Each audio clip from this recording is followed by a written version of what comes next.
वर्ष 2024 का आगाज होने आया है।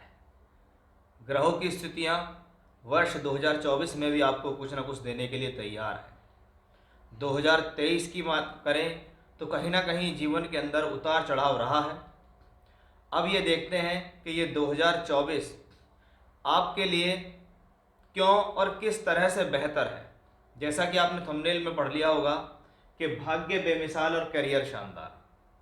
जब हम भाग्य की बात करते हैं तो हम बिना बृहस्पति के भाग्य नहीं देख सकते, और जब हम करियर की बात करते हैं, नौकरी व्यापार की बात करते हैं, तो वो हम बिना शनि के नहीं देख सकते। मेरा आज का ये वीडियो बहुत ही ज़्यादा शानदार होने वाला है, बहुत ही ज़्यादा लॉजिकली होने वाला है, क्योंकि इसके अंदर कोई भी ऐसी बात नहीं की जाएगी जो हवा में बात हो। क्योंकि आजकल बहुत सारे चैनलों पर देखा जा रहा है कि बड़े बड़े थंबनेल लगाकर और उल्टी सीधी बातें लिखकर कहा जाता है, जब अंदर जाते हैं तो कोई बात उनकी लॉजिकली होती ही नहीं है।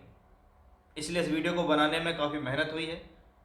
आशा करता हूं कि आप भी इस मेहनत को सराहें, उस वीडियो को देखें, समझें कि आखिर मैं आपको यहाँ बताने क्या जा रहा हूँ। क्योंकि जब हम भाग्य की बात करते हैं तो बृहस्पति के बारे में 2024 की पूरी जानकारी स्टेप बाय स्टेप इस वीडियो में होने वाली है, और शनि के बारे में भी पूरी जानकारी स्टेप बाय स्टेप होने वाली है, जिसमें हम नक्षत्रों को भी लेकर चलेंगे कि कौन सा समय कैसा है, कब वक्री है, कब मार्गी है, क्या क्या होने वाला है। और आप यकीन मानिए, अगर आपने इन सब चीज़ों को देखा, समझा और अपने में ध्यान रखा, चाहे पेपर पे नोट कर लिया, तो शायद आपके लिए वो समय उचित रहेगा। जय श्री राम। मैं पंडित आशीष शर्मा लेकर आया हूँ मेष राशि के जातकों के लिए एक बहुत ही विशेष जानकारी। इसको मेष लगन के लोग भी देख सकते हैं। आइए शुरुआत करते हैं आज के इस खास कार्यक्रम की।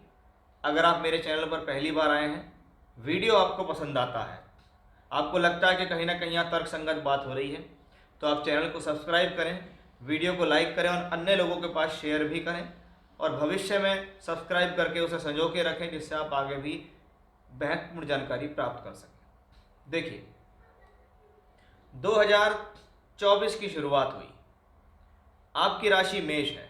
24 की शुरुआत में अच्छे अच्छे काम क्या हुए कि 2023 के पिछले 2 महीनों को अगर उठा के देखें, नवंबर, दिसंबर, अक्टूबर, ये जो महीने थे, इसमें बृहस्पति वक्री से मार्गी हुए, ये एक पॉजिटिव बात हुई।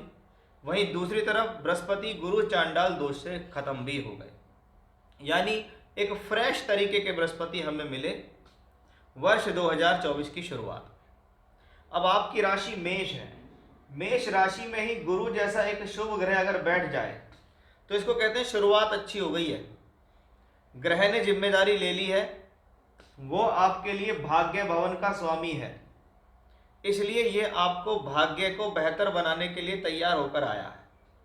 वो आपकी राशि लगन में बैठा है, दिग्बली होता है यहाँ पे, यानी सही समय पर सही सलाह और सही गाइडेंस देने वाला ग्रह। ये आपके जीवन को एक बेहतर शुरुआत देने के लिए आ गया। भाग्य का स्वामी होकर भाग्य को देख रहा है, यानी 9th हाउस भाग्य स्थान मजबूत हुआ है, यानी ये स्थिति भाग्य के लिए अच्छी, धर्म कर्म के कार्यों के लिए अच्छी, एजुकेशन के लिए अच्छी, हायर एजुकेशन के लिए अच्छी। और मैंने अपनी पिछली वीडियो में बताया भी था कि शुरुआती 5 महीने 2024 के संतान प्राप्ति के लिए बेहतर दिखाई देते हैं, यानी संतान का कंसीव करना और प्राप्त होना भी यहाँ से दिखाई दे रहा है। तो वो भी एक पॉजिटिव स्थिति हमें यहाँ से दिखाई दी है, स्पष्ट रूप से दिखाई दे रहा है बृहस्पति की वजह से। हालांकि बृहस्पति खर्च भाव के स्वामी होकर भी यहाँ है, लेकिन अब वो पीड़ित नहीं है, ना वो वक्री है, ना राहु केतु अक्ष, स्पेशली अब खर्च की स्थितियां कंट्रोल हो जाएंगी और भाग्य की स्थितियां बढ़ जाएंगी। ये बृहस्पति 1 मई 2024 तक यहाँ है, उसके बाद यहाँ से ये पंचम, सप्तम और नवम पे लगातार दृष्टि दे रहे हैं, यानी आपकी शिक्षा, विद्या, बुद्धि, आपका विवाह, वैवाहिक जीवन और आपका भाग्य, इन तीनों को संभालने की जिम्मेदारी बृहस्पति ने पूरी रूप से ली है। अब इसको और बारीकी से देखो तो 5 फरवरी तक बृहस्पति केतु के नक्षत्र में रहेंगे। जब बृहस्पति केतु के नक्षत्र में होते हैं तो केतु का काम होता है व्यक्ति को आध्यात्म की तरफ ले जाना, और गुरु का केतु से संबंध हो तो इस दौरान पूजा पाठ, दान धर्म, आध्यात्मिक स्थितियां, धार्मिक यात्रा, इनके प्रति आपका बहुत ध्यान जाने वाला है। वहीं दूसरी तरफ देखें तो केतु छठे घर के अंदर गोचर कर रहे हैं, तो थोड़ा सा आपको अपने स्वास्थ्य का भी ध्यान रखना है, खासतौर पे लीवर, कोलेस्ट्रॉल, फैट्स रिलेटेड रोग, डायबिटीज, इसका थोड़ा सा आपको ध्यान रखना है। फिर उसके बाद बृहस्पति का नक्षत्र परिवर्तन होगा 5 फरवरी से 17 अप्रैल भरणी नक्षत्र में। भरणी नक्षत्र शुक्र का नक्षत्र है और भरणी यानी भरण पोषण करने वाला। किसका भरण पोषण हो रहा है? बृहस्पति का भरण पोषण हो रहा है। और बृहस्पति का भरण पोषण कहलाता है कि ये स्थिति आपके लिए कहीं ना कहीं बहुत सूटेबल है, क्योंकि शुक्र आपके लिए दूसरे और सप्तम का मालिक है। यानी बृहस्पति का भरणी नक्षत्र में गोचर करना धन के लिए, विवाह वैवाहिक संबंधों के लिए अति शुभ है। उसके बाद बृहस्पति 17 अप्रैल से 1 मई तक कृत्तिका नक्षत्र में गोचर करेंगे। ये बृहस्पति के लिए सूर्य का नक्षत्र है। कृत्तिका नक्षत्र सूर्य इसके मालिक है। सूर्य आपकी राशि के पंचमेश है और बृहस्पति पंचम को देखते हैं, यानी ये एक समय और ज्यादा खास हो जाता है शिक्षा, विद्या, बुद्धि की संतान के लिए। तो बृहस्पति की शुरुआत आपके लिए देखिए कितनी ज्यादा बेहतर है कि आपके ऊपर भाग्य भवन के स्वामी कितने रूप से मेहरबान है। अब अगर यदि हम देखें कि बृहस्पति का राशि परिवर्तन 1 मई 2024 को होगा और बृहस्पति शत्रु की राशि में दूसरे घर में पहुंच जाएंगे। ये शुक्र की राशि है, बृहस्पति दूसरे घर के कारक हैं। जब बृहस्पति दूसरे घर के कारक होकर दूसरे घर में शुभ ग्रह होकर बैठे हैं तो बृहस्पति की जिम्मेदारी बनती है कि वो आपको धन दे। लेकिन हमें ग्रह की स्थिति के साथ ग्रह की लॉर्डशिप भी देखनी चाहिए। हमने देखा कि भाग्य का मालिक धन में गया, ये तो ठीक है, लेकिन ये अपने से छठे घर में भी गया है। इसका मतलब भाग्य बनाने के लिए थोड़ा संघर्ष बढ़ेगा, क्योंकि ये जो बृहस्पति जो यहां था उसके मुकाबले ये बृहस्पति ज्यादा मजबूत नहीं हुआ। तो भाग्य बनाने के लिए एफर्ट्स करने पड़ेंगे, इजी गोइंग तरीके से काम नहीं चलेगा। 12वें घर का मालिक जब धन के भाव में शत्रु की राशि में हो तो धन को खर्च करने से बचाएं। आर्थिक फैसले सोच समझ कर लें। यह स्थिति अनावश्यक कार्यों पर पैसा खर्च करा सकती है। बृहस्पति यहां से बैठ के छठे भाव को देखेंगे, आपके शत्रुओं को कंट्रोल करेंगे, लेकिन कहीं ना कहीं आपका पैसा बीमारी पे या लोन्स या ईएमआईज पर खर्च होगा। या कभी कभी व्यक्ति कहते हैं कि यहां से बैठ के बृहस्पति यहां देख रहा है, तो इसको हम कह सकते हैं कि व्यक्ति इस दौरान किसी विशेष कार्य के लिए कोई लोन भी लेता है। यह स्थिति 1 मई से लेके दिसंबर अंत तक की मैं आपको बता रहा हूं।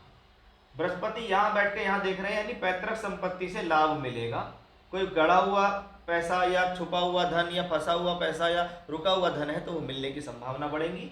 बृहस्पति का कर्म भाव पर दृष्टि देना इस बात को बताता है कि ये स्थिति कहीं ना कहीं प्रोफेशनली ठीक है, कर्म और कार्य क्षेत्र के लिए ठीक है, नौकरी व्यापार के लिए ठीक है, क्योंकि भाग्य स्थान के स्वामी कर्म भाव को दृष्टि दे रहे हैं धन भाव से बैठकर। अब 1 मई से 13 जून बृहस्पति फिर से सूर्य के ही नक्षत्र में कृत्तिका में ही होंगे, जो कि त्रिकोणेश है, पंचम और नवम।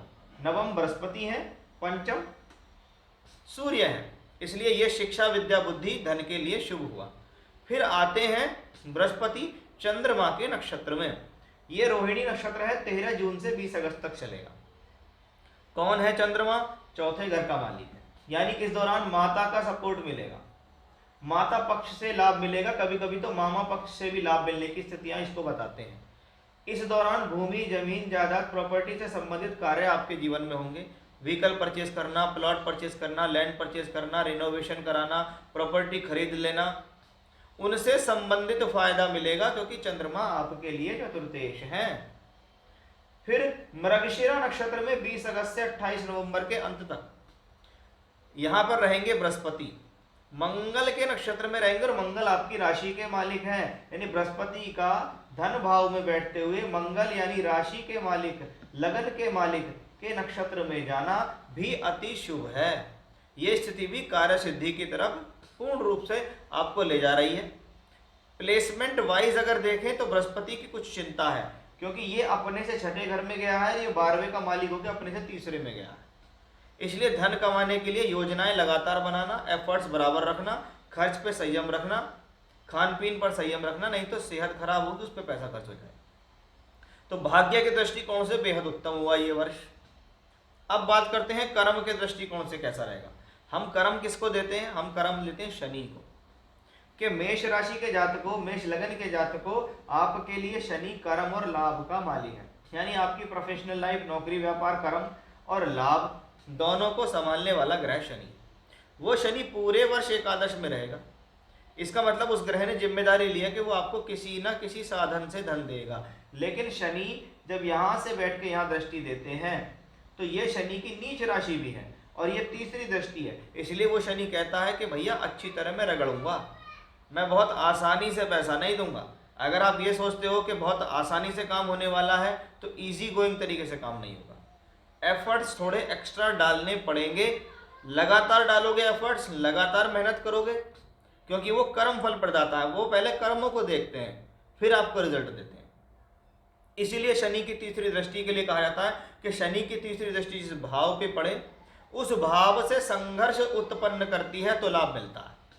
शनि की पंचम दृष्टि यहाँ पड़ रही है और बृहस्पति भी यहाँ देख रहे थे, जिसको मैंने कहा था कि शुरुआती 5 महीने संतान से संबंधित स्थितियों के लिए शुभ है, शिक्षा विद्या बुद्धि के लिए शुभ है। बृहस्पति ने भी यहाँ से बैठ के 8वें घर को देखा था और शनि भी यहाँ देख रहे हैं। तो मई के महीने से दिसंबर के महीने तक देखें तो पैतृक संपत्ति से संबंधित मिलने वाले लाभ दिखाई देते हैं। कुछ रुका हुआ पैसा, कोई आपका पैसा फंस गया है, किसी ने रोक लिया, दे नहीं रहा, तो वो यहाँ मिलने की संभावना बढ़ती। अब शनि को और बारीकी से देखो कि हमने देखा कि 30 मार्च 2024 तक शनि राहु के नक्षत्र में रहेंगे और राहु कहाँ है? 12वें घर में गोचर कर रहा है। इसका मतलब शनि जब राहु से मिलन करे, शनि जब राहु के नक्षत्र में आए तो उस दौरान व्यापारिक फैसले सोच समझ कर लें, व्यावसायिक फैसले सोच समझ कर लें। कर्म करते हुए भी ध्यान दें कि मैं ये कर्म जो कर रहा हूँ करूँ या नहीं करूँ, ये इस बात का इंडिकेशन देता है। क्योंकि जब राहु 12वें घर में हो और शनि उसके नक्षत्र में पहुंच जाए तो कहीं ना कहीं राहु चाहेगा कि आपसे कुछ गड़बड़ी हो और आप कुछ अपना नुकसान कर लें। तो कब तक? 30 मार्च तक पेशेंस बनाकर कार्य करें।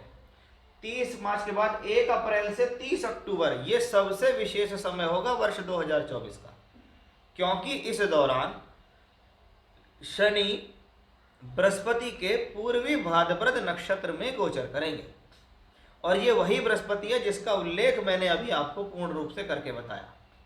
वहीं दूसरी तरफ बृहस्पति क्योंकि नवमेश हैं, भाग्य स्थान के मालिक, भाग्य स्थान के स्वामी, धन के कारक बृहस्पति, भाग्य के कारक बृहस्पति, लाभ के कारक बृहस्पति के नक्षत्र में शनि का गोचर होगा। यानी शनि को एक एक्स्ट्रा स्ट्रेंथ मिली, शनि को एक एक्स्ट्रा बल मिल गया। वो बृहस्पति 12वें का मालिक है और 12वें घर में राहु है। तो 30 मार्च से लेकर यानी 1 अप्रैल से 30 अक्टूबर कहीं ना कहीं दूर से जुड़कर कोई बड़ा काम होने की संभावना है। विदेश से जुड़कर होने वाला लाभ, एक्सपोर्ट इंपोर्ट से जुड़ने वाला लाभ, नौकरी के लिए बाहर जाना, व्यापार के लिए बाहर जाना, शिक्षा करने के लिए बाहर जाना या किसी भी कार्य विशेष के लिए बाहर से बनने वाली योजना आपको फायदे देगी। बाहर के लोग आपसे जुड़ के काम करेंगे, वो आपके लिए फायदेमंद होगा। अब इस दौरान शनि वक्री भी होंगे, लेकिन शनि पूरे ही वर्ष वक्री भी अगर रहेंगे, कब तक? 30 जून से 15 नवंबर, तो ये इसी राशि में रहेंगे। ग्रह अपनी राशि में है, मूल त्रिकोण में है, एकादश में है और वक्री है, इसलिए इसका कोई नुकसान नहीं है। लेकिन शनि क्या है? स्लो प्लैनेट है, धीरे धीरे चलने वाला। और वक्री अगर प्लैनेट हो जाता है तो वो और गति को कुछ स्लो हो जाता है, तो थोड़ा हार्ड वर्क बढ़ सकता है। लेकिन यहाँ कंडीशन देने वाली बनती है, डिनायल नहीं बनती कि आपका काम ही नहीं होगा। ऐसा हो ही नहीं सकता कि ग्रह आपको रिजल्ट ना दे। इसलिए मैंने उसको नक्षत्र वाइज आपको बताया है कि आप निश्चिंत हो जाना कि 1 अप्रैल के बाद जब शनि बृहस्पति के नक्षत्र में गोचर करेंगे तब आपके काम में तेजी बनेगी, तब आपका भाग्य साथ देगा, तब आपकी कर्म कार्य क्षेत्र की स्थितियां बहुत हद तक बेहद मजबूत हो जाएंगी। तो ये था मेरा आज का विषय कि मैं क्यों कहा मैंने आपसे कि भाग्य बेमिसाल और करियर शानदार। 2024 में बृहस्पति और शनि ने कुछ इस तरीके से कमान संभाली हुई है जो समय समय पर आपको इन परिस्थितियों में इन दृष्टि से गोचर करते हुए, नक्षत्रों में गोचर करते हुए आपको लाभ देने वाले हैं। तो ये था मेष राशि या मेष लगन के जातकों के लिए मेरा आज का बहुत ही खास कार्यक्रम। आशा करता हूँ वीडियो आपको पसंद आया होगा। आप इसको अन्य लोगों तक शेयर करें जिससे उनको ये विशेष जानकारी मिल सके। जय श्री राम।